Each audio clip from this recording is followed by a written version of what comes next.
बिस्मिल्लाहिर्रहमानिर्रहीम। अस्सलाम वालेकुम स्टूडेंट्स। स्टार्स एकेडमी के ऑनलाइन एमटीकैट सेशन में एक बार फिर से वेलकम आप सबको। अभी तक हम 10th जो C10 है हमारा उसके 2 पार्ट्स हल कर चुके हैं और लास्ट टाइम हमने अमाइनो एसिड्स की बात की थी। एक हमने प्रेजेंटेशन के तहत पावर पॉइंट के तहत देखा था कि अमाइनो एसिड्स में कौन कौन सी बातें पूछी जाती हैं और पिछले कुछ सालों में अमाइनो एसिड्स के अंदर कौन कौन से सवाल आ चुके हैं। उससे आगे चलते हैं तो आज हमारा जो यूनिट बन रहा है वो बन रहा है मैक्रोमॉलिक्यूल्स। बहुत ही कंसाइज है, बहुत ही छोटा सा यूनिट है, बहुत ज़्यादा टाइम नहीं हमें इसमें लगता।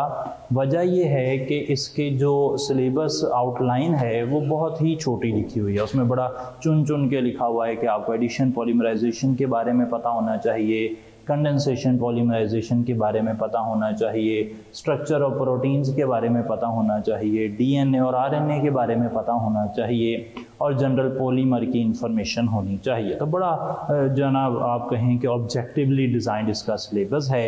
उसमें कुछ ही बातें हमें पूछी गई हैं, हम उन्हीं बातों पर गौर करेंगे। तो सबसे पहले हम जिस बात पर गौर करने लगे हैं वो ये है कि पॉलीमर जो होता है या मैक्रोमॉलिक्यूल जो होते हैं वो क्या होते हैं। तो स्टार्ट करते हैं कि व्हाट आर मैक्रोमॉलिक्यूल्स। तो जो मैक्रोमॉलिक्यूल्स है ना जी, they are actually high molecular mass compounds. तो मैक्रोमॉलिक्यूल्स जो होते हैं वो बड़े बड़े कंपाउंड होते हैं, यानी कि ऐसे कंपाउंड होते हैं जिनका जो मोलर मास है, मॉलिक्यूलर मास है वो बहुत ही ज़्यादा होता है। बहुत ही ज़्यादा से मेरी मुराद है सेवरल थाउजेंड्स में होगा, कुछ हज़ार हो सकता है। तो फिर आप उन्हें कहते हैं कि ये मैक्रोमॉलिक्यूल हैं। अच्छा, मैक्रोमॉलिक्यूल्स में ना एक छोटी सी मिसाल और भी है और वो है पॉलीमर की। सही जी, पॉलीमर। पॉलीमर्स को आप ऐसे कह देंगे मैक्रोमॉलिक्यूल्स विद मोनोमर चेन्स। ऐसे मैक्रोमॉलिक्यूल्स जिनके अंदर मोनोमर्स की चेन होंगी उन्हें आप पॉलीमर कह देंगे। यहाँ पर ज़रा समझने वाली बात है, मैक्रोमॉलिक्यूल और पॉलीमर में ना थोड़ा सा फ़र्क है। हैं तो दोनों ही मैक्रोमॉलिक्यूल, दोनों ही बड़े मॉलिक्यूल होते हैं। मैक्रोमॉलिक्यूल भी बड़े मॉलिक्यूल होते हैं, पॉलीमर भी बड़े मॉलिक्यूल होते हैं। लेकिन आप ऐसे कह सकते हैं कि polymer is a type of macromolecule. Polymer macromolecule की एक टाइप है। फॉर एग्जांपल हीमोग्लोबिन एक मैक्रोमॉलिक्यूल है। हीमोग्लोबिन का मैस हमने सीखा था कि हाइड्रोजन से 68,000 टाइम्स ज़्यादा है, यानी कि वो एक मैक्रोमॉलिक्यूल है। लेकिन उसमें कोई रिपीटिंग यूनिट्स नहीं है, कोई मोनोमर्स नहीं है, उसमें एटम्स डिफरेंट अंदाज से लगे हुए हैं। वो पैटर्न इतना रेपिटिशन नहीं है उस पैटर्न में जितनी कि पॉलीमर में होती है। पॉलीमर में ना मोनोमर्स बार बार एक ख़ास पैटर्न से मिलकर ही पॉलीमर बनाते हैं। सही है जी, वो पैटर्न चेंज नहीं हो रहा होता, वो एक ख़ास पैटर्न होता है, उसके हिसाब से वो मिलते हैं। तो मैक्रोमॉलिक्यूल्स हर वो मॉलिक्यूल जिसका मैस बहुत बड़ा होगा उसे मैक्रोमॉलिक्यूल कह देना है। लेकिन अगर उसमें मोनोमर की चेन्स पाई जाएंगी तो फिर आप उसे कह देंगे कि ये पॉलीमर है। तो हम इस तरह कह सकते हैं कि सारे जो पॉलीमर है ना वो मैक्रोमॉलिक्यूल्स की टाइप में आते हैं। और पॉलीमर के अलावा भी कुछ ऐसे मॉलिक्यूल हो सकते हैं, बड़े माइक्रोमॉलिक्यूल, जिनका मैस तो बहुत ज़्यादा है लेकिन उसमें कोई रेगुलर रिपीटिशन ऑफ एटम्स नहीं है, कोई मोनोमर्स नहीं लगे हुए उस तरह जिस तरह के आम तौर पर पॉलीमर में लगे होते हैं। सही हो गई जी बात। अच्छा, जो पॉलीमर है ना इनकी एक और ख़ासियत भी है। पॉलीमर्स जो हैं can flow at some stage in their manufacturing process।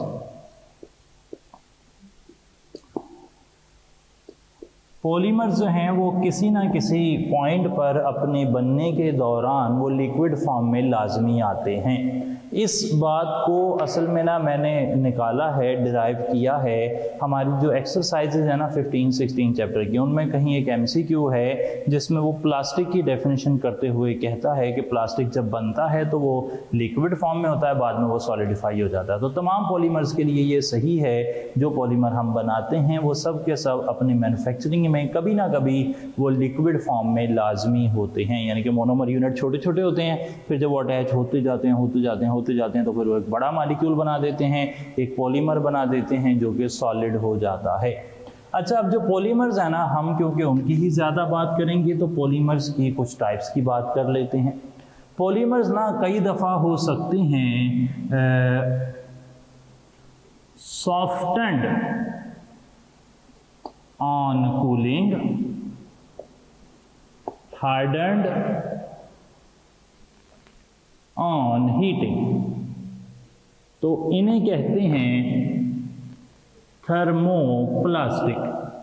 ये होते हैं जी थर्मोप्लास्टिक। आमतौर पर थर्मोप्लास्टिक जो है ना वो बने होते हैं एडिशन पॉलीमराइजेशन से।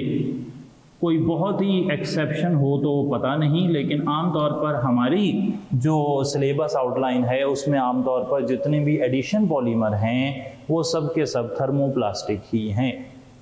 आगे चलते हैं। कई दफ़ा पॉलीमर ऐसे हो सकते हैं which can not be softened on heating, sorry softened on heating होना चाहिए था जी, ये उल्टा लिख दिया मैंने, softened on heating and hardened on cooling, ये उल्टा लिखा गया है, इसे आप देख लें दोबारा से। अच्छा, उन्हें थर्मोप्लास्टिक कहते हैं। और अगर कोई प्लास्टिक ऐसा हो जिसे गर्म करके सॉफ्ट ना किया जा सके तो उसका नाम रखा जाएगा थर्मोसेटिंग प्लास्टिक या थर्मोसेटिंग पॉलीमर। और आमतौर पर ये कंडेंसेशन पॉलीमर होते हैं। सही जी, कंडेंसेशन पॉलीमर होते हैं। दो डिफरेंट मोनोमर मिलते हैं, उनके मिलने के दौरान कोई मॉलिक्यूल निकल जाता है।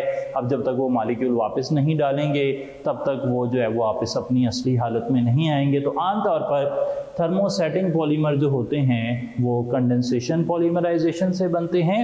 और दूसरा मैंने बताया कि थर्मोप्लास्टिक पॉलीमर जो होते हैं वो एडिशन पॉलीमराइजेशन से बनते हैं। इसके अलावा हम क्लासिफिकेशन कर सकते हैं on the basis of number type of monomers. Type of monomers, अगर वन टाइप ऑफ मोनोमर होंगे तो आप इसे होमोपॉलीमर कह देंगे, टू टाइप ऑफ मोनोमर होंगे आप इसे कोपॉलीमर कह देंगे, थ्री टाइप्स ऑफ मोनोमर्स होंगे आप इसे टरपॉलीमर कह देंगे।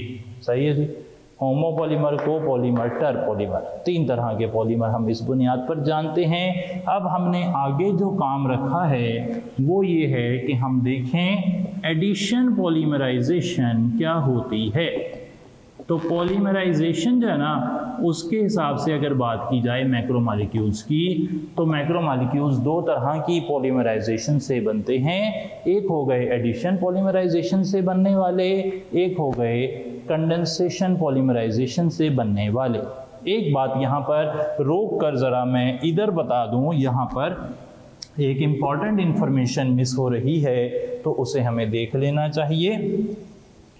Forces of attraction with in polymer जो होती हैं वो होती हैं कोवेलेंट बॉन्डिंग।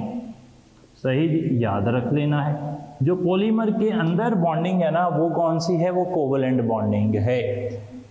मिसाल के तौर पर यहाँ पर देख लें कि अगर एक पॉलीथीन का स्ट्रक्चर है, आप जानते हैं पॉलीथीन का स्ट्रक्चर इस तरीके से होता है। ये जो सारे सिंगल बॉन्ड है ना, ये आप जानते हैं कि ये कोवेलेंट बॉन्ड हैं। ये किसका स्ट्रक्चर है जी, पॉलीथीन का। अच्छा, पॉलीथीन का स्ट्रक्चर जो है इसमें विद इन दी मॉलिक्यूल कौन सी बॉन्डिंग है, विद इन दी पॉलीमर कौन सी बॉन्डिंग है, कोवेलेंट बॉन्डिंग है। लेकिन यहाँ पर देखें ज़रा, forces between sections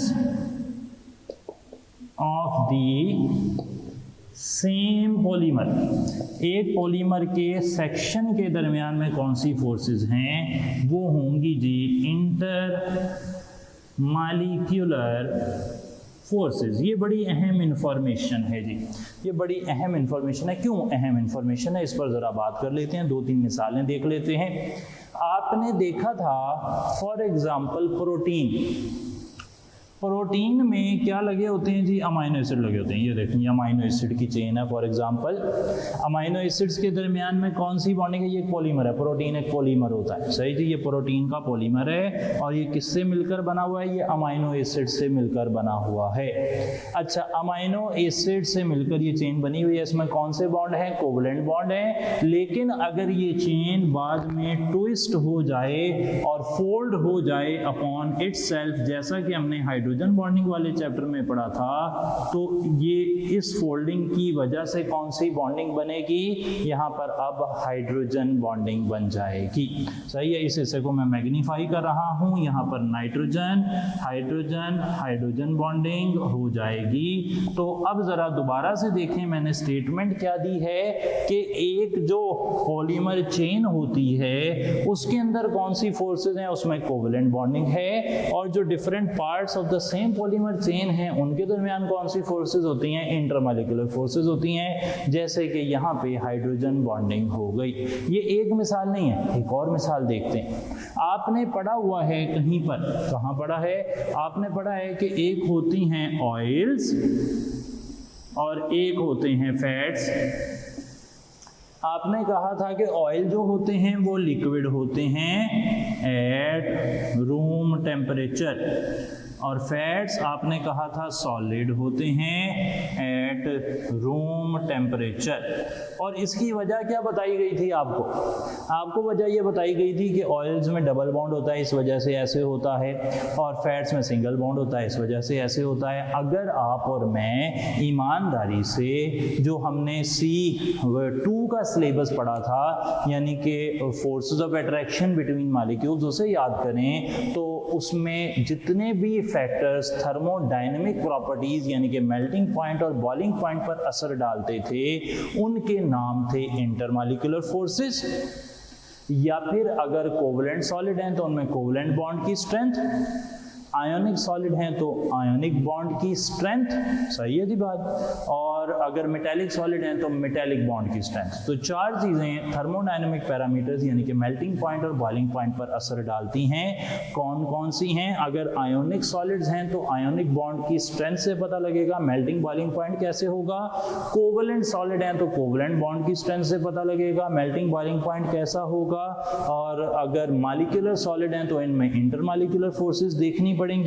और अगर आपके पास मेटेलिक सॉलिड है तो उसमें मेटेलिक बॉन्ड की स्ट्रेंथ देखनी पड़ेगी, ये जानने के लिए कि मेल्टिंग और बॉइलिंग पॉइंट कैसे होंगी। ये मैंने तफसील से वहां पर बता दिया था, उसको सिर्फ मैंने रिकॉल करवा दिया इस बात को समझने के लिए। अब हम क्या कह रहे हैं, ऑयल लिक्विड क्यों है, क्योंकि इनमें डबल बॉन्ड है।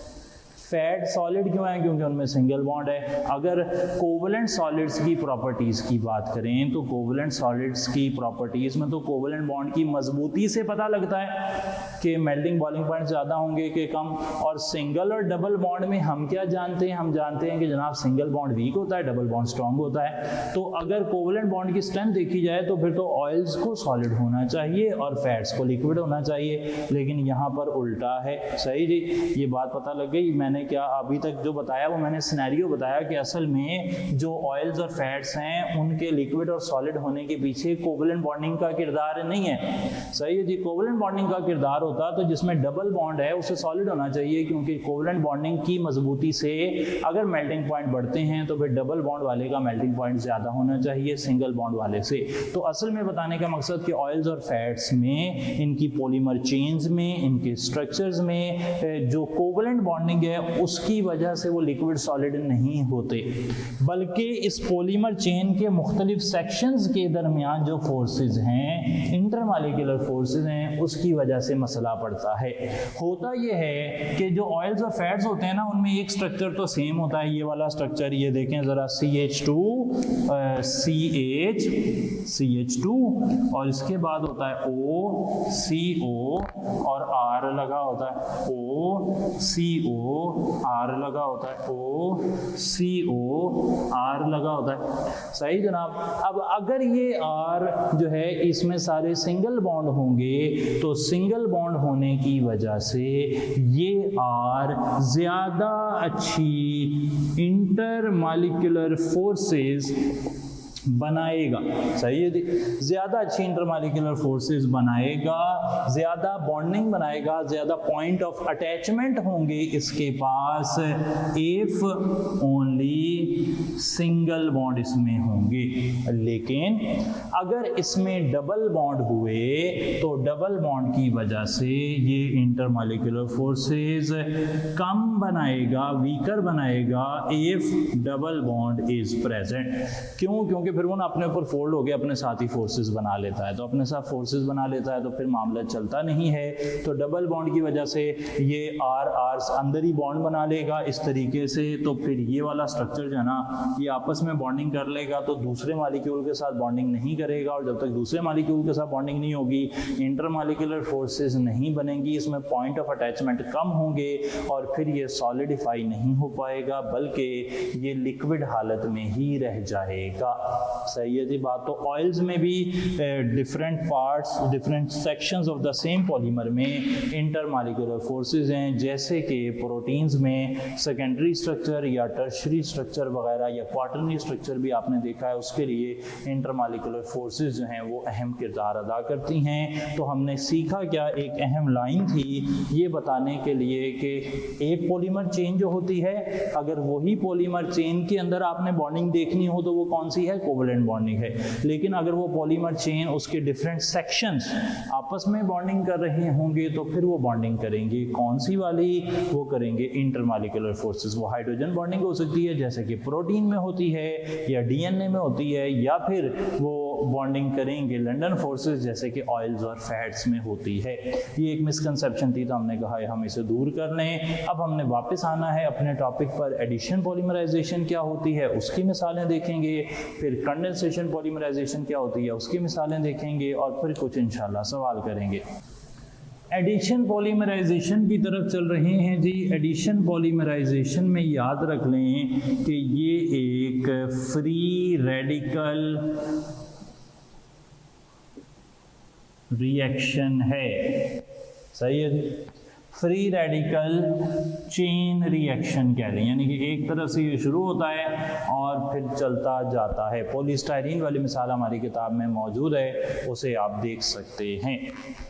इसमें फ्री रेडिकल की मदद से रिएक्शन होता है और फ्री रेडिकल को इनिशिएट करने के लिए कोई इनिशिएटर चाहिए होता है। वो इनिशिएटर कोई कैटालिस्ट हो सकता है या फिर वो इनिशिएटर सनलाइट हो सकती है या फिर वो इनिशिएटर हाई टेम्परेचर हो सकता है। इनमें से ये दूसरी और तीसरी कंडीशन हम इससे पहले भी हेलोजिनेशन ऑफ एल्केन में देख चुके हैं कि अगर आपने कभी फ्री रेडिकल रिएक्शन करवाना हो तो फिर सनलाइट या हाई टेम्परेचर चाहिए होते हैं। और ये तीसरी कंडीशन कैटालिस्ट वाली हम पॉलीमराइजेशन ऑफ ईथीन में देख चुके हैं, जहाँ पर हमने एल्यूमिनियम ट्राई इथाइल और टाइटेनियम टेट्राक्लोराइड डाला था for free radical polymerisation of ethene to form polyethene. अच्छा, अब कुछ मिसालें देख लेते हैं कि एडिशन पॉलीमर हमारे पास कौन कौन से हैं। तो एडिशन पॉलीमर के अंदर कौन से मोनोमर हैं, उनसे कौन से पॉलीमर बन रहे हैं और उनकी टाइप क्या है। सही जी। तो मोनोमर यहाँ पर है इथाइलिन और उससे बनेगा पॉलीएथिलीन। सही जी। ये एक होमोपॉलीमर है, यहाँ पर ज़्यादातर होमोपॉलीमर ही होंगे एडिशन पॉलीमराइजेशन में। और साथ ही ये थर्मोप्लास्टिक होगा, जैसा कि अभी तक हमारे सामने लिखा हुआ है राइट साइड पर टॉप पर कि थर्मोप्लास्टिक आमतौर पर एडिशन पॉलीमराइजेशन शो करते हैं। अगर एथिलीन के अलावा बात की जाए तो फिर है फिनाइल ईथीन। सही जी, फिनाइल ईथीन जो है ना, इसे स्टाइरीन भी कहते हैं। स्टाइरीन का स्ट्रक्चर भी मैं ड्रा कर देता हूँ। ये है जी स्टाइरीन का structure, CH double bond CH2। तो ये है स्टाइरीन और इससे बनेगी जी पॉलीस्टाइरीन। ये भी होमोपॉलीमर है, ये भी थर्मोप्लास्टिक है। आपको इनके इस्तेमालात एक बारी गौर करने पड़ेंगे कि जो पॉलीस्टाइरीन है वो पैकेजिंग मटेरियल बनाने में इस्तेमाल होता है, वो जो डिस्पोजेबल कप्स वगैरह बनाने में इस्तेमाल होता है, वो टॉयज़ वगैरह बनाने में इस्तेमाल होता है। तो इस्तेमालात पर एक बारी आप गौर करेंगे, उन्हें देख लेंगे, नज़र डाल लेंगे उन पर। अच्छा, फिनाइल ईथीन के बाद अब आ जाता है विनाइल क्लोराइड। विनाइल क्लोराइड का स्ट्रक्चर भी ड्रा कर लेते हैं। विनाइल क्लोराइड कैसा नजर आता है दिखने में?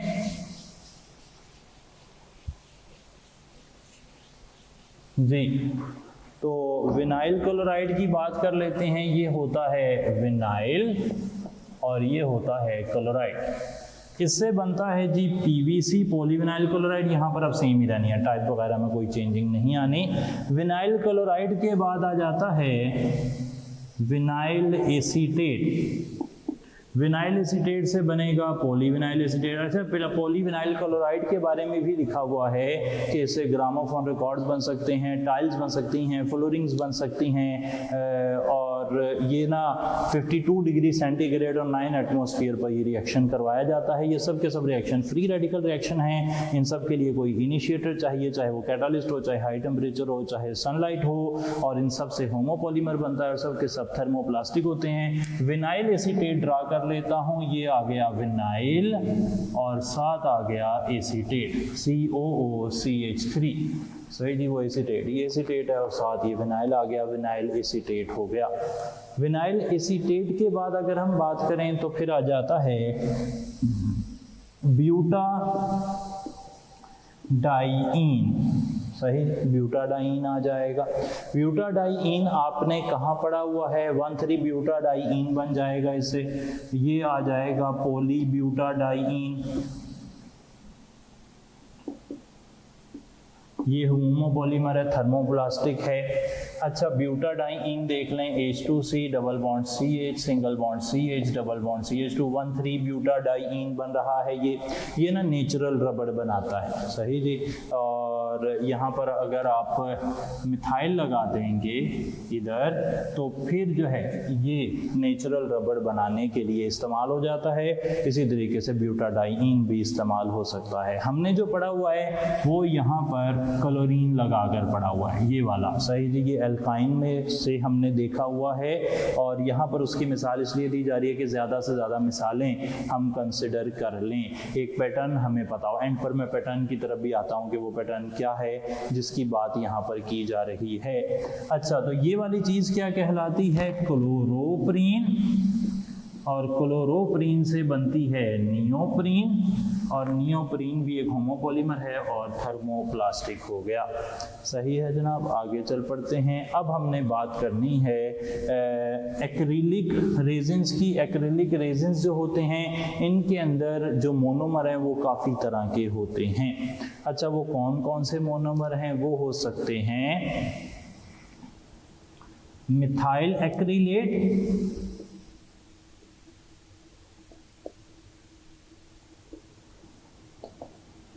मिथाइल मेथ एक्रिलेट और एक्रिलोनाइट्राइल, और तीसरा है जी एक्रिलोनाइट्राइल। तो ये तीन हो गए, और इससे जो पॉलीमर बनेगा वो टर पॉलीमर होगा, और वो थर्मोप्लास्टिक हो ये ज़रूरी नहीं है। अब जो एक्रिलिक रेजिन्स होती हैं ना, यहाँ से बनते हैं एक्रिलिक रेजिन। पॉलीमर का नाम है एक्रिलिक रेजिन। ये जो एक्रेलिक रेजिन होते हैं ना, ये किसी भी टाइप के हो सकते हैं, ये डिपेंड करेगा कि आप इन्हें बना कैसे रहे हैं, उस बेस पर ये थर्मोप्लास्टिक टाइप के हो सकते हैं, थर्मोसेटिंग टाइप के हो सकते हैं, तो इनकी नेचर जो है वो वेरी करती है। ये हो गए जी सारे मोनोमर की अकसाम और उनसे बनने वाले पॉलीमर। एक बारी मैं ओवरव्यू दे दूं और फिर हम आएंगे यहाँ पर, इनसे बात आगे लेकर चलेंगे। एक मैं यहाँ पर मिसाल वैसे ये भी दे दूं कि ये है एक्रिलो नाइट्राइल, सही है जनाब, ये है विनाइल एसीटेट COOCH3। अब बात क्या चल रही थी, मैं आपको बताने वाला था विनाइल क्लोराइड, मैं आपको बताने वाला था कि यहाँ पे ना एक ख़ास ट्रेंड है जो फॉलो हो रहा है। ये स्टायरीन भी देख लें, ये स्टायरीन भी देख लें, CH डबल बॉन्ड CH2, सही जनाब। अब देखें मैं क्या हिस्से को हाईलाइट कर रहा हूँ, ये देखें विनाइल, ये देखें विनाइल, ये देखें विनाइल, इस तरफ भी विनाइल, इस तरफ भी विनाइल, इस तरफ भी विनाइल, सही जनाब। तो आपने गौर किया है कि जितने भी एडिशन पॉलीमर हैं उनमें एक ख़ास अंदाज से विनाइल की फॉर्म में डबल बॉन्ड पाया जा रहा है, और यही डबल बॉन्ड जो है ये पॉलीमराइजेशन करवाता है। इसलिए ये सब के सब तरीके एक ही, ये सब की सब चीज़ें एक ही तरीके से पॉलीमराइज होती हैं। इवन ईथीन को अगर आप देखें तो ईथीन में भी वही कैरेक्टरिस्टिक डबल बॉन्ड आपको नजर आता है जो कि पॉलीमराइज हो सकता है बाय फ्री रेडिकल पॉलीमराइजेशन, और उसका तरीका मैंने बताया कि आपके पास मौजूद है पॉलीस्टायरीन के हवाले से। सही हो गई जी बात, तो इसे आपने देख लेना है। ये सारी की सारी पॉलीमराइजेशन एक ही तरीके से हो रही हैं, ये अलग अलग तरीके से नहीं हो रही। इस हिस्से को मुकम्मल करके अब हमने जाना है जी कंडेंसेशन पॉलीमराइजेशन की तरफ। तो कंडेंसेशन पॉलीमराइजेशन में क्या बात हमें पता लग रही है उसे देखते हैं, फिर कुछ सवाल इंशाल्लाह देखेंगे। अगर टेक्स्ट बुक की बात की जाए तो टेक्स्ट बुक में कुल मिलाकर 7 पॉलीमर आपको दिखाए गए हैं, जिनमें से पहले 4 जो हैं वो थर्मोप्लास्टिक हैं और बाद वाले 3 जो हैं वो थर्मोसेटिंग प्लास्टिक में आते हैं। तो पॉलीएस्टर उसमें आ रहा है और पॉलीअमाइड आ रहे हैं, और एपीक्लोरोहाइड्रिन और डाइफिनाइल ओल प्रोपेन से बनने वाला एपॉक्सी रेजिन भी उसी में आ रहा है। तो हम यहाँ पर भी इसी तरीके से एक मोनोमर देख लेते हैं कि कौन हमारे यूज़ हो रहे हैं। उसके बाद हम देख लेते हैं मोनोमर के साथ पॉलीमर का नाम क्या है और पॉलीमर की टाइप क्या है। तो मोनोमर सबसे पहले हम यूज़ कर रहे हैं कोई डाईओल प्लस डाईओइक एसिड, इससे जो पॉलीमर बनेगा उसे पॉलीएस्टर कहेंगे या फिर उसे डेक्रोन भी कहेंगे। सही जी, डेक्रोन कह दें या पॉलीएस्टर कह दें, एक ही बात है। अच्छा, ये एक थर्मो कोपॉलीमर है, साथ थर्मो सेटिंग पॉलीमर की मिसाल आती है इसकी। ये पहली कंडेंसेशन पॉलीमराइजेशन है और इसके हवाले से भी एक रिएक्शन हमारी किताब में शो किया गया है, जिसमें एक डाईओल यानी कि एथिलीन डाईओल को डाइफिनाइल ओल प्रोपेन के साथ मिलाया गया है, और इस तरीके से बेंजोइक एसिड का जो थैलिक एसिड है उससे मिलाया गया है, और मिलाकर यहाँ से एक वाटर मॉलिक्यूल को एलिमिनेट करवाया गया है, और वाटर मॉलिक्यूल को एलिमिनेट करके यहाँ से पॉलीमर बनाया है, जिस पॉलीमर का स्ट्रक्चर कुछ इस किस्म का लगता है। ये आ गया जी C डबल बॉन्ड O, और ये आ गया पॉलीमर हमारा। कंडेंसेशन पॉलीमराइजेशन में इस रिएक्शन से ज़ाहिरी बात है वाटर मॉलिक्यूल एलिमिनेट हो रहा है, तो याद रख लें कि कंडेंसेशन पॉलीमराइजेशन में स्मॉल मॉलिक्यूल रिमूवल होगा, कोई छोटा सा मॉलिक्यूल लाजमी तौर पर निकलेगा, और ये एक आयोनिक टाइप का रिएक्शन है, यानी कि इसमें आयंस इन्वॉल्व हो सकते हैं, इसमें बॉन्ड ब्रेकेज बॉन्ड फॉर्मेशन हो सकती है, जबकि पिछले वाले जो थे एडिशन पॉलीमराइजेशन वो फ्री रेडिकल की बेस पर हो रहे थे। अच्छा, ये तो एक हो गया पॉलीएस्टर बनने वाला, एक और भी हो सकता है, उसमें हेक्सामिथाइलिन डाईअमीन और एडिपिक एसिड को मिलाया जाएगा और उससे बनेगा पॉलीअमाइड, और पॉलीअमाइड जो है वो भी एक कोपॉलीमर है, थर्मोसेटिंग पॉलीमर है। इसी तरीके से एपिक्लोरोहाइड्रेन और डाइफिनाइल पोल प्रोपेन को अगर मिलाएं आप तो फिर बनता है एपॉक्सी रेजिन, और एपॉक्सी रेजिन के बेशबहा इस्तेमाल हमारे पास लिखे हुए हैं, और वो इस्तेमाल हैं जैसे डैम्स, ब्रिजेस और दुनिया की हर चीज़ जहाँ पर भी कुछ टूट गया हो उसे जोड़ने के लिए इस्तेमाल किया जाता है। क्योंकि हमारे पास हेडिंग में कंडेंसेशन पॉलीमराइजेशन लिख दिया गया तो फिर उसके अंदर जो डाटा है उसकी जो मिसालें हैं उनकी प्रॉपर्टीज़ हैं वो याद करना फिर हमारी जिम्मेदारियों में आ जाएगा। तो अच्छा है कि आप एक चार्ट वगैरह बनाकर इन प्रॉपर्टीज़ को देख लें। तो ये थी सारी कंडेंसेशन पॉलीमराइजेशन की बात। एक और भी मुझे याद आ गई, अगर फिनोल फॉर्मेल्डिहाइड से मिल जाए HCHO तो ये बनता है बेकेलाइट, और ये भी एक कोपॉलीमर और थर्मोसेटिंग पॉलीमर है। इसके साथ ही हमारा पॉलीमराइजेशन तक का जो काम है वो मुकम्मल होता है। अब कुछ हम 5-6 सवाल देख लेते हैं और सवालों को मुकम्मल करके फिर हम आगे जाएंगे वेरी इंपॉर्टेंट मज़ीद इंटरेस्टिंग स्ट्रक्चर ऑफ प्रोटीन की तरफ। हैं कुछ सवाल आपके सामने स्क्रीन पर नज़र आ रहे हैं, उनमें से एक एक करके हर सवाल का जवाब देखेंगे। सवालों को जानबूझकर इस तरीके से अलाइन किया गया है कि जो इन्फॉर्मेशन आपको हमने दी है उसकी एप्लीकेशन भी चेक हो जाए और कोई इजाफी इन्फॉर्मेशन भी जो आपको दी जानी चाहिए वो यहाँ पर आप तक पहुँचा दी जाए। फॉर एग्ज़ाम्पल पहला सवाल देख लेते हैं, which property makes some polymers thermosetting. हमने ये बात तो कर ली कि कुछ पॉलीमर थर्मोप्लास्टिक होते हैं, कुछ पॉलीमर थर्मोसेटिंग होते हैं। थर्मोप्लास्टिक वो होते हैं जिन्हें जब गर्म किया जाते हैं तो वो सॉफ्ट हो जाते हैं, लेकिन थर्मोसेटिंग को जब गर्म किया जाता है तो वो सॉफ्ट नहीं होते। अब सवाल ये है कि थर्मोप्लास्टिक क्यों सॉफ्ट हो जाते हैं और थर्मोसेटिंग क्यों सॉफ्ट नहीं होते। तो कौन सी प्रॉपर्टी है जो थर्मोसेटिंग पॉलीमर को सॉफ्ट नहीं होने देती।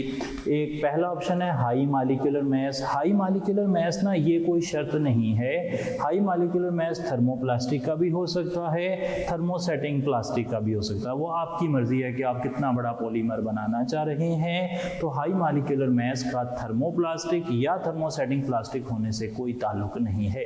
दूसरा ऑप्शन देख लेते हैं हाई डीपी। डीपी यहाँ पर वर्ड जो है वो जाहिर कर रहा है डिग्री ऑफ पॉलीमराइजेशन को, और डिग्री ऑफ पॉलीमराइजेशन आप लोग जानते हैं कि डिग्री ऑफ पॉलीमराइजेशन का मतलब होता है number of monomers in polymer. तो अगर मोनोमर ज़्यादा होंगे तो फिर अगेन वही बात आ गई कि मॉलिक्यूलर मास ज़्यादा हो जाएगा, और हमने कहा कि मॉलिक्यूलर मास का ज़्यादा होना थर्मोप्लास्टिक या थर्मोसेटिंग प्लास्टिक में फ़र्क करने में इस्तेमाल नहीं होता। तीसरा देख लेते हैं लॉन्ग पॉलीमर चेन। तो ये भी वही बात है, तो अल्फ़ा बीटा और चार्ली एक ही बात को अलग अलग अंदाज से बताया गया है, और ये तीनों बातें ही हमें गाइड नहीं कर सकती कि हमारा पॉलीमर थर्मोप्लास्टिक होगा या थर्मोसेटिंग प्लास्टिक होगा। आगे चलते हैं जी। Delta option cross linking by covalent bonds. अगर चेन्स आपस में कोवलेंट बॉन्ड से जुड़ जाएंगी, आमतौर पर चेन्स के दरमियान में होती हैं इंटरमॉलिक्यूलर फोर्सेस, लेकिन अगर चेन्स आपस में कोवलेंट बॉन्ड से जुड़ जाएंगी एक्सटेंसिव 3 डायमेंशनल नेटवर्क बन जाएगा, पेचीदा स्ट्रक्चर बन जाएगा, मुख्तलिफ तरह के मोनोमर आपस में जुड़कर एक एक्सटेंसिव 3 डायमेंशनल नेटवर्क वाला फ्रेमवर्क बनाएंगे जिसमें बहुत ज़्यादा बॉन्डिंग होगी। तो जब आप उसे गर्म करेंगे तो गर्म करने से फिर वो सॉफ्ट नहीं हो पाएगा, वो हार्ड ही रहेगा। तो याद रख लें कि थर्मोसेटिंग पॉलीमर होने की वजह है कि बॉन्डिंग जो है ना वो कोवलेंट बॉन्डिंग बड़ी एक्सटेंसिव अगर उनमें पाई जा रही होगी स्ट्रक्चर में तो फिर वो हो जाएंगे थर्मोसेटिंग पॉलीमर। आगे चलते हैं जी। अगला सवाल आ गया चेन्स ऑफ नायलॉन 6,6। अच्छा अब ये नायलॉन 6,6 जो है ना इसको ज़रा देख लें, ये ना एक पॉलीअमाइड है। सही जी, पॉलीअमाइड अभी मैंने बताया था। पॉलीअमाइड बनता है हेक्सामिथाइलिन डायमीन और एडिपिक एसिड को मिलाने से। ये आ गया जी एडिपिक एसिड, और एडिपिक एसिड को मैंने मिला लिया हेक्सामिथाइलिन डायमीन से। ये लें जरा, तो इससे ना कंडेंसेशन होगी, वाटर मालिक्यूल निकल जाएगा और पॉलीमर बनेगा ऐसे OCO और CH2 4 CONH CH2 6 NH और ये लें जरा, ये है हेक्सामेथिलीन डायमीन और एडिपिक एसिड से मिलकर बनने वाला पॉलीअमाइड, जिसका नाम रखा गया है नायलॉन 66 क्योंकि इसमें दोनों मोनोमर में 6 कार्बन हैं। ये एक पॉलीअमाइड भी है। अच्छा, वो कहता है chains of nylon 66 are link to likely to be link to each other by. अच्छा, एक चेन है नायलॉन 66 की, एक और चेन है नायलॉन 66 की, इन दोनों की आपस में कौन सी बॉन्डिंग होगी, ये सवाल किया जा रहा है। मैंने थोड़ी देर पहले स्टार्ट में आज ये बात क्लियर कर दी थी कि एक पॉलीमर चेन के अंदर कौन सी बॉन्डिंग है, कोवलेंट बॉन्डिंग होती है। और सेक्शंस ऑफ चेन्स जो होती हैं, अगर दो सेक्शंस आपस में मिल रहे होंगे चेन्स के, जैसे कि हमने प्रोटीन की मिसाल ली थी, तो उसमें कौन सी बॉन्डिंग होगी, उसमें इंटरमॉलिक्यूलर फोर्स होंगी। वो इंटरमॉलिक्यूलर फोर्स कोई भी हो सकती हैं, लेकिन फिलहाल अगर यहाँ पर देखें तो यहाँ पे CO बॉन्ड भी है, NH बॉन्ड भी है, तो NH बॉन्ड और CO बॉन्ड ये बिल्कुल प्रोटीन वाली बॉन्डिंग है, CO भी है NH भी है। तो एक नायलॉन का CO बॉन्ड दूसरे नायलॉन के NH बॉन्ड से बॉन्डिंग करेगा और इस बॉन्डिंग को हाइड्रोजन बॉन्डिंग कहेंगे। तो जनाब जो चेन्स हैं वो आपस में कैसे लिंक होंगी, चेन्स कैसे जुड़ी होंगी, वो जुड़ी होंगी किसके साथ जनाब, एक ही चेन के जो पार्ट्स हैं वो किस तरह जुड़े होंगे नायलॉन 66 में, वो जुड़े होंगे CO-NH बॉन्डिंग से, जिसे हाइड्रोजन बॉन्डिंग भी कहते हैं। तो मैंने फिर से एक बार क्लियर कर दिया कि एक जो चेन होती है उसके अंदर कोवलेंट बॉन्डिंग है और चेन के जो पार्ट्स हैं, चेन जिस तरह मूव कर रही है चेन आपस में, अगर ये चेन इस तरह कंटिन्यू करके वापस आ जाती तो फिर चेन के जो पार्ट्स हैं, sections of the same polymer, वो आपस में कैसे जुड़ते हैं, वो इंटरमॉलिक्यूलर फोर्सेस से जुड़ते हैं और यहाँ पर इंटरमॉलिक्यूलर फोर्स हाइड्रोजन बॉन्डिंग है। आगे चल पड़ते हैं जी। Condensation polymers are formed by, हमने सीखा है कि पॉलीमराइजेशन दो टाइप की है, एडिशन और कंडेंसेशन। एडिशन पॉलीमराइजेशन जो है वो तो एडिशन पॉलीमराइजेशन ही होती है, लेकिन कंडेंसेशन पॉलीमराइजेशन जो है इसके अंदर एक छोटा सा मॉलिक्यूल निकलता है और 2 यूनिट ऐड हो जाते हैं। सही है जी। तो आप ज़रा देखें, क्या ये एक सब्सटीट्यूशन रिएक्शन है? नहीं जी, सब्सटीट्यूशन में तो एक ग्रुप दूसरे को रिप्लेस करता है। एडिशन है? नहीं जनाब। एलिमिनेशन? नहीं, एलिमिनेशन हो तो रही है वैसे। तो डेल्टा ऑप्शन देखें, एडिशन एलिमिनेशन। ये जो एडिशन एलिमिनेशन है ना, एडिशन एलिमिनेशन का मतलब होता है कंडेंसेशन। तो ये मैं असल में बताना आपको यहाँ पर इस रिएक्शन में चाह रहा था इस सवाल के तवस्सुत से कि जनाब कंडेंसेशन का एक दूसरा नाम भी है एडिशन एलिमिनेशन। तो कंडेंसेशन में क्या होता है, 2 मॉलिक्यूल ऐड हो रहे हैं और साथ एक एलिमिनेशन हो रही है छोटे से मॉलिक्यूल की, तो इसे कहते हैं एडिशन एलिमिनेशन। इसी को कंडेंसेशन भी कहते हैं। तो कंडेंसेशन पॉलीमर जो हैं वो एडिशन एलिमिनेशन से ही बनते हैं। आगे चलते हैं, ये स्ट्रक्चर बना हुआ है इसका, the monomer of this polymer is, इस पॉलीमर का मोनोमर कौन है? इस पॉलीमर का मोनोमर देखें। अच्छा जनाब, ये देख लें आप, N-1 ये बता रहा है कि यहाँ पर 2 मोनोमर ना ड्रा किए गए हैं। यहाँ पे अगर N लिखा हो तो इसका मतलब है कि उसके अंदर कंप्लीट एक जो मोनोमर यूनिट है ना, यानी कि एक पूरा जो उसका स्मॉलेस्ट पार्ट है उस पॉलीमर का, वो ड्रा किया गया होता है। अगर N लिखा हो तो स्मॉलेस्ट पार्ट ड्रा किया गया होता है, N-1 लिखा हो तो इसका मतलब होता है कि 1 से 2 पार्ट ड्रा किए गए हैं। लेकिन इवन अगर ऐसे भी नहीं है, आपको ये बात नहीं भी याद रहती, कोई मसला नहीं है ऐसा। असल में आपने देखना है कि रिपीटिंग यूनिट आपको सबसे छोटा कौन सा नज़र आ रहा है। आप यहाँ से स्टार्ट करते हैं, ये CH2 CH CO CH3, फिर देखें CH2 CH CO CH3, ये दोनों ग्रुप सेम हैं, तो जाहिर बात है कि ये स्मॉलेस्ट पार्ट इनमें से कोई भी हो सकता है। अब इनमें से स्मॉलेस्ट पार्ट कौन बनता है? आप याद रख लें कि अगर आपने पॉलीमर से मोनोमर निकालना हो, और कौन से पॉलीमर से मोनोमर निकालना हो, एडिशन, ये जाहिर बात है एडिशन पॉलीमराइजेशन से बना हुआ है। तो एडिशन पॉलीमराइजेशन से बना हुआ है, मुझे कैसे अंदाज़ा हो गया? इसके लिए मैंने पीछे काफ़ी ज़्यादा विनाइल आपको बनाकर दिखाए थे कि विनाइल की पॉलीमराइजेशन से ऐसे स्ट्रक्चर बनते हैं। अगर ये कंडेंसेशन पॉलीमर से बना होता तो यहाँ पे कोई ना लिंकेज इस किस्म की नज़र आ रही होती, जिसमें एलिमिनेशन होती हुई नज़र आ रही होती, कोई वाटर मालिक्यूल निकला समझ आ रहा होता शक्ल को देखकर, या कोई अमोनिया का मालिक्यूल या कोई कार्बन डाइऑक्साइड का मालिक्यूल यहाँ पे ऐसा नज़र आ रहा होता कि वो रिमूव हुआ है। यहाँ पर तो सारे कार्बन कार्बन ही आपस में जुड़े हुए हैं, इसका मतलब है कि एडिशन पॉलीमराइजेशन से ही बना होगा मोस्ट प्रोबेबली। अच्छा, अब इसको करने का तरीका क्या है, इसका मोनोमर निकालने का तरीका क्या है कि आपने जो फाइनल कर लिया ना कि ये इसका मोनोमर हो सकता है, उसके बॉन्ड एक साइड से ख़त्म करें, एक साइड से ख़त्म करें, सही है जी, और दरमियान में डबल बॉन्ड लगाना है, ये मोनोमर है जी। दोबारा से देख लें, एक साइड पर बॉन्ड बना होगा मोनोमर का, उसे हटाया, दूसरी साइड पर बॉन्ड बना होगा, उसे हटाया, दरमियान में डबल बॉन्ड लगा दिया, ये आपका मोनोमर, इसका नाम है विनाइल एसीटेट। ऑप्शन में होगा, ये रहा डेल्टा ऑप्शन, विनाइल एसीटेट हो गया। सही है जी बात। तो इस तरीके से आप निकाल लेंगे। आमतौर पर आपको मिसालें वही आती हैं जो किताब में दी गई हैं। तो किताब में जितने भी पॉलीमर बनाए गए हैं 7 के करीब, उनमें से मिसालों के तौर पर तो तकरीबन 6-7 हैं, 6-7 जो हैं उनके पॉलीमर और मोनोमर एक बार आप आमने सामने रखकर देख लेंगे। अगर आपको ये पॉलीमर आया तो आपको पता होना चाहिए कि मोनोमर कौन सा है। इसको ध्यान में रखते हुए आपने ये काम करना है। चलें फिलहाल हम आगे चलते हैं। अब हमने 3 सवाल जो है ना वो बनाए हैं। ये 3 इंफॉर्मेशन हैं जो आप तक पहुंचानी ज़रूरी थी, इसके लिए हमने बना लिए 3 सवाल। पहला सवाल है, पॉलीएस्टर्स है बॉन्डिंग सिमिलर टू, पॉलीएस्टर्स में बॉन्डिंग किस किस्म की होती है, ये सवाल हमें पूछा गया है।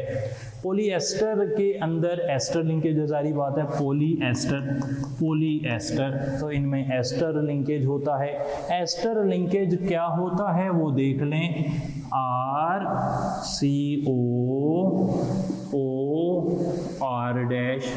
सही है जी। और ये देखें, ये मैं क्या बना रहा हूँ, मैं बना रहा हूँ एक लिपिड बना रहा हूँ। लिपिड के अंदर भी कौन सी बॉन्डिंग है, लिपिड के अंदर भी एस्टर लिंकेज ही है, RCOOR, सही जी। तो पॉलीएस्टर्स जो होते हैं ना, यानी कि वो जो सिंथेटिक पॉलीएस्टर्स हैं, जिनका नाम मैंने क्या बताया था, मैंने इनका नाम बताया था डेक्रॉन, और एक और नाम किताब में टेराइलिन भी रखा हुआ है। पॉलीएस्टर को ही डेक्रॉन कहते हैं, उसे ही टेराइलिन कहते हैं। उसके अंदर जो लिंकेज है इन और ये सिंथेटिक पॉलीमर पॉलीएस्टर में जो लिंकेज है वो नेचुरली अकरिंग पॉलीमर लिपिड वाली बॉन्डिंग जैसा ही होता है। ये इंफॉर्मेशन आप तक याद रखनी चाहिए, आपको पहुंच गई है हमारे तवज्जुह से कि जनाब लिपिड्स में और पॉलीएस्टर्स में जो बॉन्डिंग है ना वो पॉलीएस्टर ही होती है, यानी कि एस्टर लिंकेज पाए जाते हैं। अगला सवाल देखें, पॉलीअमाइड्स जैसे कि नायलॉन 66 ये वाला, इसके अंदर कौन सी बॉन्डिंग है, इसकी बॉन्डिंग किससे मिलती जुलती है, क्या वो कार्बोहाइड्रेट से मिलती है या प्रोटीन से या लिपिड से या विटामिन से। तो अब आप पॉलीअमाइड देख लें, CONH बॉन्ड पाया जा रहा है। CONH बॉन्ड कहाँ होता है, CONH बॉन्ड तो प्रोटीन में होता है, अभी थोड़ी देर पहले हमने देखा। तो आप कह देंगे कि पॉलीअमाइड्स के अंदर वैसी ही बॉन्डिंग है जैसी कि प्रोटीन्स में होती है। ये सिंथेटिक पॉलीमर है, ये नेचुरली अकरिंग पॉलीमर है। तो पॉलीअमाइड और प्रोटीन में एक जैसी बॉन्डिंग होती है और लिपिड और पॉलीएस्टर में एक जैसी बॉन्डिंग होती है। तीसरा देख लें, एपॉक्सी रीजन में कैसी बॉन्डिंग होती है। एपॉक्सी रेजिन की बॉन्डिंग वो किससे मिलती जुलती है, तो एपॉक्सी रेजिन के अंदर जो बॉन्ड पाया जाता है उसको मैं जरा ड्रा कर देता हूं। एपॉक्सी रेजिन के अंदर जो बॉन्डिंग पाई जा रही है उसको ड्रा कर देते हैं यहाँ पर। ये देखें जरा, इधर रख लेते हैं, चलें इसे। अच्छा जी, तो एपॉक्सी रेजिन में एक होता है डाइफिनाइल ओल प्रोपेन, ऐसे होता है, और वो मिलता है एपीक्लोरो हाइड्रिन से, एपीक्लोरोहाइड्रिन से इस तरह मिल जाता है। सही जनाब, एपीक्लोरोहाइड्रिन से मिलता है और स्ट्रक्चर बना लेता है। अब जो स्ट्रक्चर ओपन होता है, जब वो ओपन हो जाता है तो ओपन होने के बाद उसके अंदर ये वाली लिंकेज पाई जाती है। इस लिंकेज को कहते हैं पॉलीईथर। सही जी, इसे कहते हैं पॉलीईथर। क्या कहते हैं जी? पॉलीईथर। तो असल में एपिक्लोरोहाइड्रेन और डाइफिनाइल ओल प्रोपेन के दरमियान में ईथर लिंकेज पाया जाता है और एपॉक्सी रेजिन में ईथर लिंकेज है। अब सवाल ये है कि कार्बोहाइड्रेट, प्रोटीन, लिपिड और विटामिन में से किस में ईथर लिंकेज होता है? तो याद रख लें कि कार्बोहाइड्रेट के अंदर ईथर लिंकेज होता है। कार्बोहाइड्रेट्स के अंदर ईथर लिंकेज होता है। कैसे? मैं ड्रा कर देता हूं जी। कार्बोहाइड्रेट्स आपने सीखे हुए हैं, ये है ग्लूकोज और ये लें जनाब, ये फ्रुक्टोज से मिली हुई है। ये स्ट्रक्चर किसका है? ये स्ट्रक्चर है सुक्रोज का।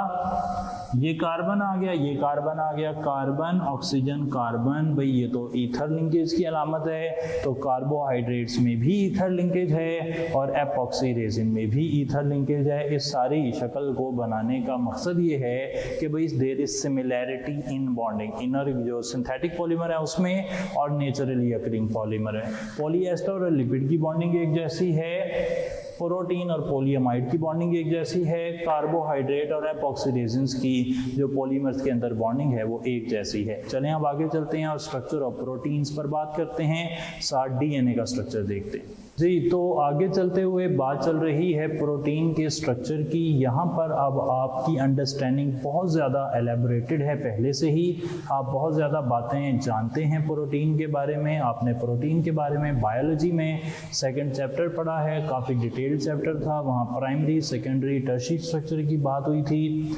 अगर सिलेबस आउटलाइन की बात करें तो हमें स्ट्रक्चर ऑफ प्रोटीन के बारे में पता होना चाहिए, लेकिन प्रोटीन्स का एक जनरल ओवरव्यू ना आपके काम आ जाएगा।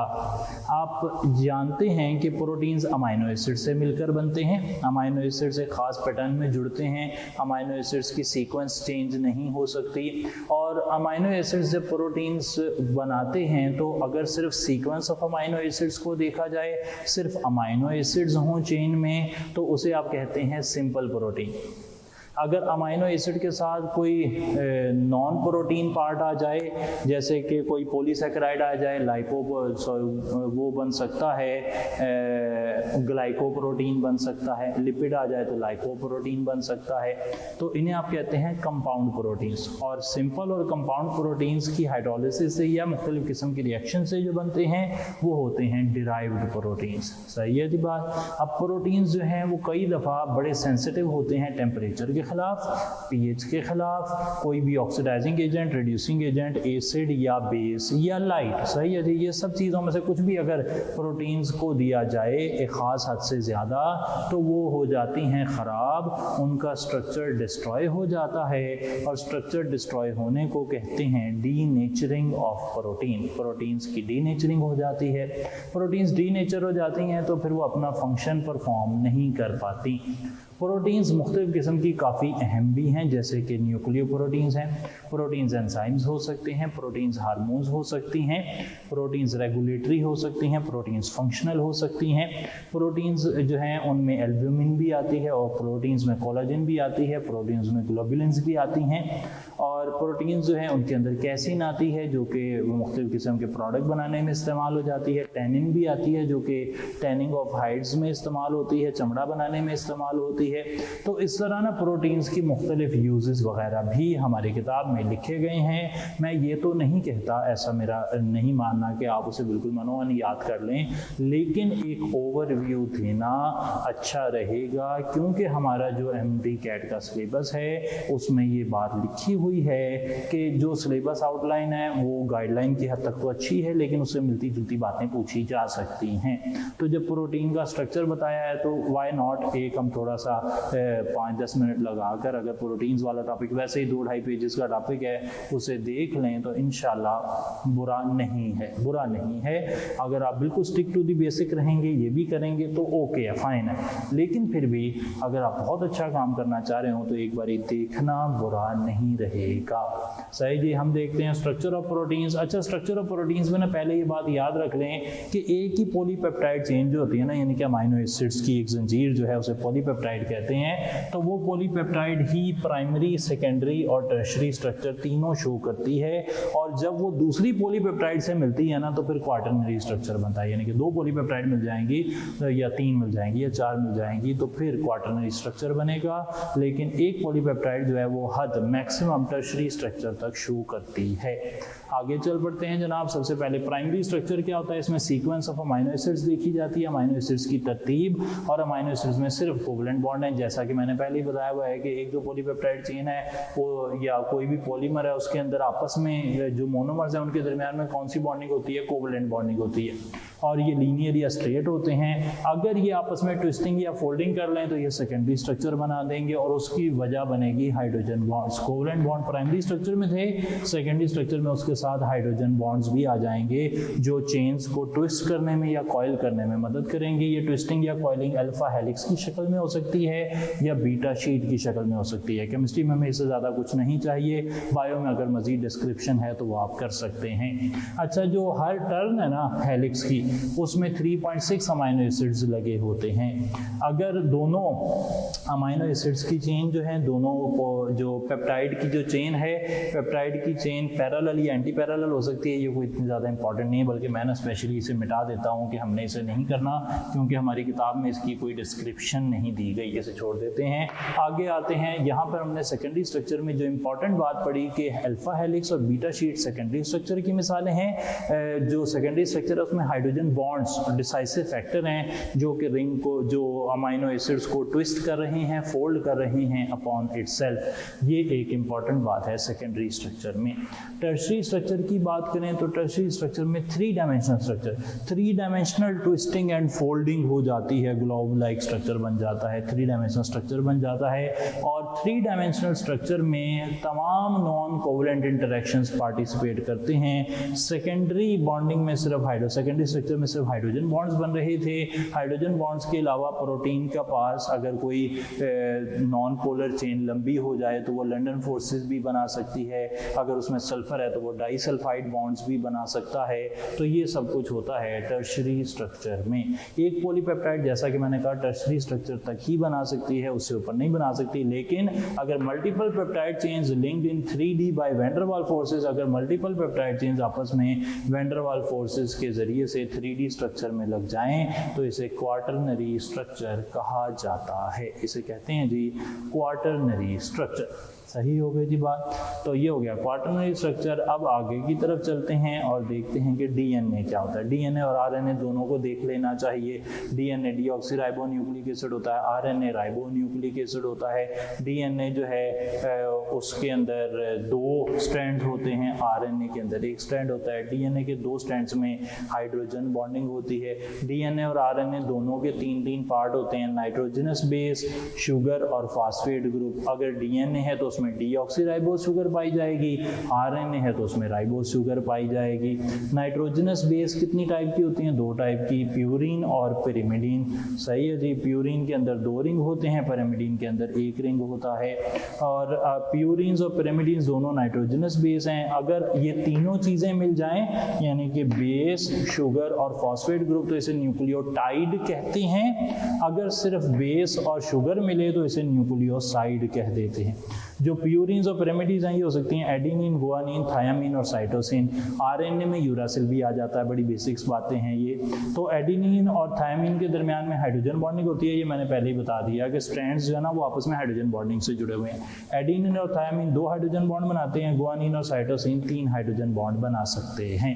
सही होगा जी बात। ये डीएनए के काम मैंने लिख दिए। डीएनए रिप्रोड्यूस करता है, स्टोर करता है और पास करता है जेनेटिक इन्फॉर्मेशन को, और इसके अंदर म्यूटेशन आती है जिस म्यूटेशन की वजह से ये मुसलसल चेंज होता रहता है और नई नस्ल जो है वो पुरानी नस्ल से बेहतर होती है, बेहतर अडेप्ट किया होता है उसने अपने माहौल को। कुछ सवाल देख लेते हैं जी। Tertiary structure of protein involves all except, tertiary structure में सब कुछ होता है, तमाम प्रोटीन्स। यहाँ पे जो मिसालें, सवाल देख लेते हैं जी। पहला सवाल हमने ये पूछ लिया कि tertiary structure of proteins involves all accept, यानी कि यहाँ पर 4 ऑप्शंस दिए गए हैं। इन 4 ऑप्शंस में से 3 ऑप्शंस जो हैं वो टर्शरी स्ट्रक्चर के हैं, जबकि एक ऑप्शन टर्शरी स्ट्रक्चर का नहीं है। तो जो ऑप्शन टर्शरी स्ट्रक्चर का नहीं है वो हमें बता दें। तो यहाँ पर ऑप्शन है ग्लोब्यूलर, फाइबरस, डोमेन्स और बीटा शीट्स। अब ग्लोबुलर और फाइब्रस तो शायद हमने बायो में पढ़े होंगे, वो टर्शरी स्ट्रक्चर होते हैं, लेकिन केमिस्ट्री में हमें सिर्फ एक ही बात पता है कि जो बीटा शीट है ना वो सेकेंडरी स्ट्रक्चर की एग्जांपल है। तो हम यहाँ पे एलिमिनेशन मेथड इस्तेमाल करेंगे, जिसमें हमें राइट क्वेश्चन पता होता है, राइट आंसर पता होता है, या फिर हमें पता होता है कि कोई आंसर हमारे काम के नहीं है तो हम उन्हें एलिमिनेट कर देते हैं। तो हमें बीटा शीट का कन्फर्म है कि वो सेकेंडरी स्ट्रक्चर है, तो जाहिर बात है कि वो टर्शरी स्ट्रक्चर फिर नहीं होगा। इस बेस पर हमने बीटा शीट को टिक कर दिया। आगे चल पड़ते हैं। Number of amino acid residues in secondary structure.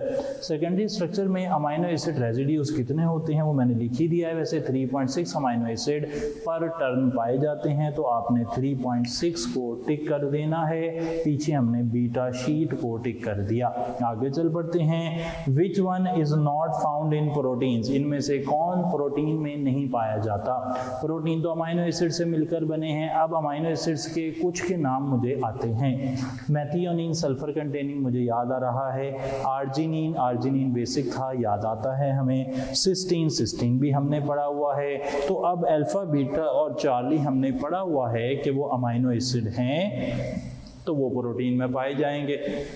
फिर चौथा ऑटोमेटिकली फिर नलीफाई हो जाता है कि वही प्रोटीन में नहीं होगा। यहाँ पर भी मैंने एलिमिनेशन मेथड की मदद से 3 ऑप्शंस मुझे पता थे। मैंने कहा कि ये तो मुझे पता है कि ये अमाइनो एसिड हैं, ये प्रोटीन में होंगे, तो फिर चौथा ही बचा तो उसे मैंने टिक कर दिया कि वो प्रोटीन में नहीं होगा। आगे चलते हैं जी। Sugar present in RNA. RNA में कौन सी शुगर होती है? मैंने बताया था डीएनए और आरएनए दोनों में राइबोज शुगर होती है। अगर आरएनए है तो राइबोज शुगर खुद होगी, और डीएनए है तो डीऑक्सीराइबोज शुगर होगी। अब यहाँ पर ऑप्शन क्या क्या है? हेक्सोज, हेक्सोज 6 कार्बन है इसमें, नहीं जी उसमें तो 5 कार्बन है। 5 कार्बन है तो फिर वो पेंटोज होगी या डीऑक्सीराइबोज होगी?